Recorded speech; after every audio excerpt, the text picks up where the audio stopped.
بسم اللہ الرحمن الرحیم۔ السلام علیکم۔ 21 دسمبر 2019 بروز ہفتہ سعودی عرب کے حوالے سے تازہ ترین نیوز بلیٹن لے کر آپ کی خدمت میں حاضر ہوں۔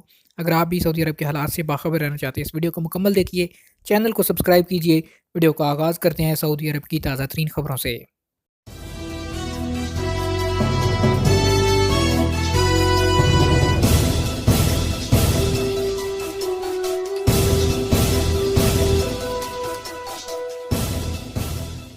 میوزک ٹیم پر حملہ کرنے والا ملزم القاعدہ کا ساتھی نکلا۔ ریاض سیزن کے تحت کنگ عبداللہ پارک کے تھیٹر میں فنکاروں پر چھری سے حملہ کرنے والے ملزموں کے خلاف فوجداری کی خصوصی عدالت نے مقدمے کی سماعت شروع کر دی۔ تحقیقات کے دوران اس بات کا انکشاف ہوا کہ میوزک ٹیم پر حملہ کرنے والا ملزم تعلق القاعدہ سے ہے۔ گزشتہ مہینے 12 نومبر کو کنگ عبداللہ پارک کے تھیٹر میں ہونے والے ایک ثقافتی ایونٹ کے دوران فنکاروں پر چھری سے حملہ کر کے انہیں زخمی کر دیا تھا۔ سبق اور العربیہ نیٹ کے مطابق حملے میں 2 افراد شامل تھے۔ سعودی وزارت انصاف نے ملزمان کو اپنے اخراجات پر وکیل دفاع فراہم کیا۔ ایک ملزم پر فرد جرم عائد کرتے ہوئے کہا گیا کہ اس نے ایک میوزک ٹیم پر دھاردار آلے سے دہشت گردانہ حملہ کیا، میوزک ٹیم کے ایک فنکار اور سیکیورٹی گارڈ کو زخمی کیا۔ ملزم نے میوزک ٹیم پر حملہ کر کے شائقین میں خوف و ہراس پھیلایا۔ ایک ملزم کا تعلق یمن سے ہے۔ تنظیم کے ایک رہنما نے اسے ریاض کے الملز محلے میں واقع کنگ عبداللہ پارک تھیٹر میں ہونے والے پروگرام میں دہشت گردی کی ذمہ داری سونپی تھی۔ ملزم نقاب پہن کر جائے وقوع پہنچا تھا۔ اس نے سعودی محکمہ تفریحات کے خلاف اشتعال انگیز تقریر بھی کی تھی۔ میوزک ٹیم پر حملے میں شریک دوسرا ملزم پہلے ملزم کی حفاظت پر مامور تھا۔ اس نے سعودی عرب کے ایک بینک کے ATM کو لوٹنے کے دوران بھی ملزم کے محافظ کا کام انجام دیا تھا۔ ملزم ثانی پر لگائی گئی فرد جرم میں ایک الزام یہ ہے کہ وہ سعودی عرب میں جعلی کرنسی کے دھندے میں بھی شریک رہ چکا۔ وہ 2500 جعلی ریال کے بدلے میں مشین گن کا سودا کر رہا تھا۔ نئے شواہد، ارامکو پر حملے کے پیچھے ایران ہو سکتا ہے۔ امریکہ نے کہا سعودی ارامکو تنصیبات پر ہوئے حملے میں استعمال ہونے والے ہتھیاروں کے ملبے کی جانچ پڑتال سے معلوم ہوا کہ حملہ شمال سے کیا گیا۔ امریکہ کے مطابق نئے شواہد سے پہلے اندازے کو مزید تقویت ملتی ہے کہ اس حملے کے پیچھے ایران ہے۔ اس حملے کے بارے میں ابتدائی رپورٹ اقوام متحدہ کی سلامتی کونسل میں جمعرات کو پیش کیے جانے سے پہلے برطانوی خبررساں ایجنسی نے اس رپورٹ کے مسودے کو دیکھا ہے۔ ابتدائی رپورٹ کے مطابق امریکہ نے اس بات کی نشاندہی کی کہ اس حملے میں استعمال ہونے والے ہتھیار ایرانی ہتھیاروں سے کافی حد تک مماثلت رکھتے ہیں۔ رپورٹ میں کہا گیا کہ اس ہتھیار کے ملبے سے اس بات کی نشاندہی نہیں ہوئی کہ حملہ کہاں سے ہوا۔ یمن کے حوثی باغیوں نے ارامکو کی تنصیبات پر حملے کی ذمہ داری قبول کی تھی، تاہم ایران نے اس حملے میں ملوث ہونے سے انکار کیا تھا۔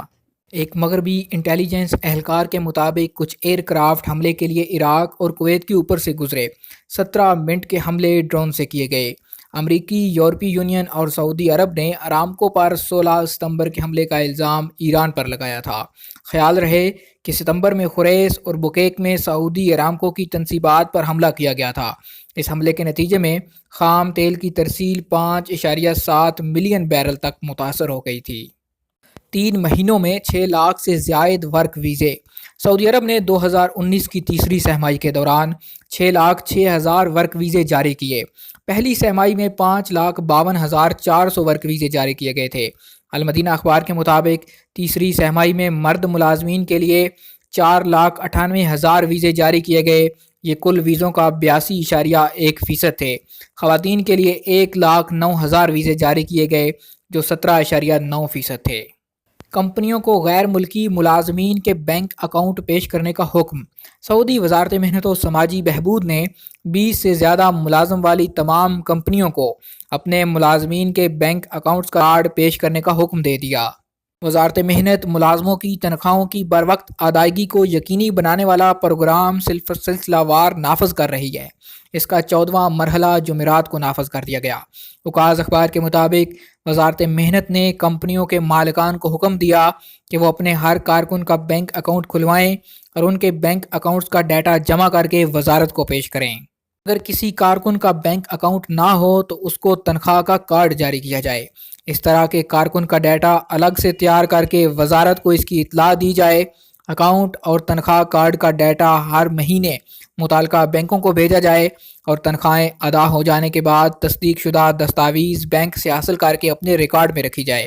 وزارت محنت نے کفیلوں کو یہ ہدایت بھی دی کہ بینک سے تنخواہوں کی ادائیگی کی تصدیق شدہ دستاویز وزارت محنت کی الیکٹرانک خدمات کے اکاؤنٹ پر جا کر جمع کرائی جائے۔ یہ کام ہر مہینے پابندی سے انجام دیا جائے۔ وزارت محنت نے یہ پابندیاں اس لیے لگائی ہیں تاکہ کسی بھی کارکن کی تنخواہ میں تاخیر نہ ہو، ہر ملازم کو اس کی تنخواہ مقررہ وقت پر ملتی رہے۔ وزارت محنت نے توجہ دلائی کہ اگر کسی ادارے نے کسی بھی مہینے تصدیق شدہ دستاویز وزارت کی ویب سائٹ پر جمع نہ کرائی تو ایسی صورت میں وزارت کا انسپکٹر متعلقہ ادارے کا تفتیشی دورہ کرے گا، اس کی تمام فائلیں چیک کرے گا۔ 2 ماہ تک تاخیر پر متعلقہ ادارے کو وزارت کی جانب سے مہیا کی جانے والی تمام خدمات روک دی جائیں گی، اس سے ورک پرمٹ کا اجرا توسیع مستثنیٰ ہوگی۔ وزارت محنت نے ایک وارننگ یہ بھی دی کہ اگر کسی بھی کمپنی نے مسلسل 3 مہینے تک ڈاکومنٹس جمع نہ کرائے تو ایسی صورت میں وزارت کی جانب سے اس کے لیے تمام خدمات روک دی جائیں گی اور اس ادارے کے غیر ملکی کارکنوں کو ادارے کی مالک کی منظوری کے بغیر کسی بھی ادارے میں ٹرانسفر کی اجازت دی جائے گی۔ الزام لگانے والے کی مشین سے شناخت۔ سعودی وزارت داخلہ نے اعلان کیا بدکاری کے ملزمان کی شناخت جدید مشینوں کے ذریعے کی جائے گی۔ وزارت داخلہ کے مطابق جعل سازی کی کوششوں کو ناکام بنانے کے لیے جدید ٹیکنالوجی سے فائدہ اٹھایا جائے گا۔ وزارت داخلہ نے یہ اعلان ریاض میں عرب پولیس نمائش کے موقع پر کیا۔ وزارت داخلہ کے ایک افسر نے واضح کیا کہ عام طور پر بدکاری کے الزامات کی رپورٹنگ ٹیلی فونک رابطوں کے ذریعے کی جاتی ہے۔ رپورٹ کرنے والے کی آواز کا ریکارڈ محفوظ ہو جاتا ہے۔ وائس میسج کی مدد سے آواز کی پہچان مشین کے ذریعے کی جا سکتی ہے۔ اگر کسی شخص نے کسی پر الزام لگایا اور وہ پھر سے مکر گیا تو اس کی پکڑ مشینی ذرائع سے کر لی جائے گی۔ وہ اس حوالے سے اپنی ذمہ داری سے راہ فرار اختیار نہیں کر سکتا۔ سعودی وزارت داخلہ نے عرب پولیس کا دن مناتے ہوئے ایک نمائش کا بندوبست کیا جس میں بیانات سے مکرنے والوں کی پہچان جاننے کے لیے مشینیں بھی رکھی گئی ہیں۔ سعودی وزارت داخلہ کے افسر نے مزید بتایا کہ اگر کسی شخص نے کسی مرد یا خاتون کے حوالے سے جعلی دستاویزات پیش کی تو ان کی حقیقت ان جدید مشینوں کے ذریعے معلوم کر لی جائے گی۔ اس قسم کی مشینیں بھی نمائش میں پیش کی گئی ہیں۔ رزلٹ تبدیل کرنے کے لیے یونیورسٹی سسٹم ہیک کرنے والا گرفتار۔ کنگ فیصل یونیورسٹی کے سسٹم کو ہیک کرنے والا گرفتار کر کے عدالت کے حوالے کر دیا۔ ہیکر نے یونیورسٹی کا سسٹم ہیک کر کے طلباء کے رزلٹ میں تبدیلیاں کر دی تھی۔ اس نے بعض نجی الیکٹرانک معلومات سے فائدہ اٹھا کر سسٹم کو اپنے قابو میں کیا۔ سبق ویب سائٹ کے مطابق پبلک پراسیکیوشن کے ترجمان ڈاکٹر ماجد نے بتایا کہ ہمارے ادارے کے متعلقہ اہلکاروں نے تحقیقات کر کے اس بات کی تصدیق کر لی تھی کہ انفارمیشن کرائمز کے ایک دلدادہ نے یونیورسٹی کے سسٹم کو ہیک کیا، یونیورسٹی سے متعلق معلومات دیکھیں، طلباء کے رزلٹ تک رسائی حاصل کی اور اس میں رد و بدل کیا۔ انہوں نے بتایا کہ پبلک پراسیکیوشن نے تجزیہ کر کے اس بات کا پتہ لگایا کہ ہیکر نے اس طرز کے مجرمانہ طریقہ کار اختیار کیا۔ ہمارے ماہرین ہیکنگ میں ملوث افراد کا پتہ لگانے کے لیے فوجداری سراغ رسانی کے سائنٹیفک طور طریقوں سے کام لے رہے ہیں۔ السلمانی نے توجہ دلائی کہ سعودی یونیورسٹی کے سسٹم میں استعمال ہونے والے تمام آلات کو تحویل میں لیا گیا۔ ہیکر کو خصوصی عدالت کے حوالے کیا گیا۔ عدالت سے مطالبہ کیا گیا کہ وہ اینٹی انفارمیشن کرائم قانون کی روشنی میں اسے مقررہ سزا دے۔ سزا عبرتناک ہو تاکہ اس سے دوسروں کو عبرت حاصل ہو۔ کنگ فیصل یونیورسٹی نے بدھ اور جمعرات کی درمیانی شب اعلامیہ جاری کر کے اطلاع دی کہ ہیکر نے یونیورسٹی کے رزلٹ سسٹم کو ہیک کر کے 19 طلباء اور طالبات کا نتیجہ تبدیل کر دیا ہے۔ ریاض مڈل بیسٹ پہلے دن 1,30,000 افراد شریک۔ ریاض میں digital music programme middle beast نے مقبولیت کے تمام ریکارڈ توڑ دیے۔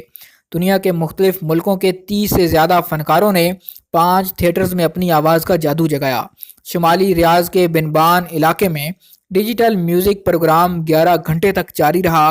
سبق ویب سائٹ کے مطابق تھیٹرز میں 2 لاکھ شائقین کے بیٹھنے کی گنجائش ہے۔ پروگرام کے پہلے دن 1,30,000 سے زیادہ لوگ پہنچے۔ دنیا میں اب تک کسی بھی ڈیجیٹل میوزک پروگرام میں شائقین کی اتنی بڑی تعداد نہیں آئی۔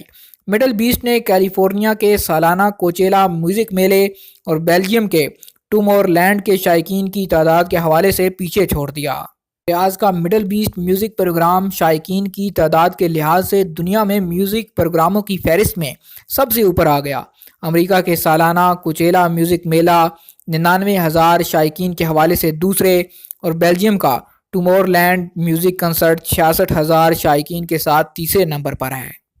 آج تک کے لیے اتنا ہی۔ مزید خبروں اور نیوز اپڈیٹس کے لیے دیکھتے رہیے MGH اسٹوڈیو۔ چینل کو سبسکرائب کیجئے، اگر ویڈیو آپ کو پسند آئے اسے لائک کیجئے، شیئر کیجئے اور کمنٹ کر کے اپنی رائے سے ضرور آگاہ کیجئے۔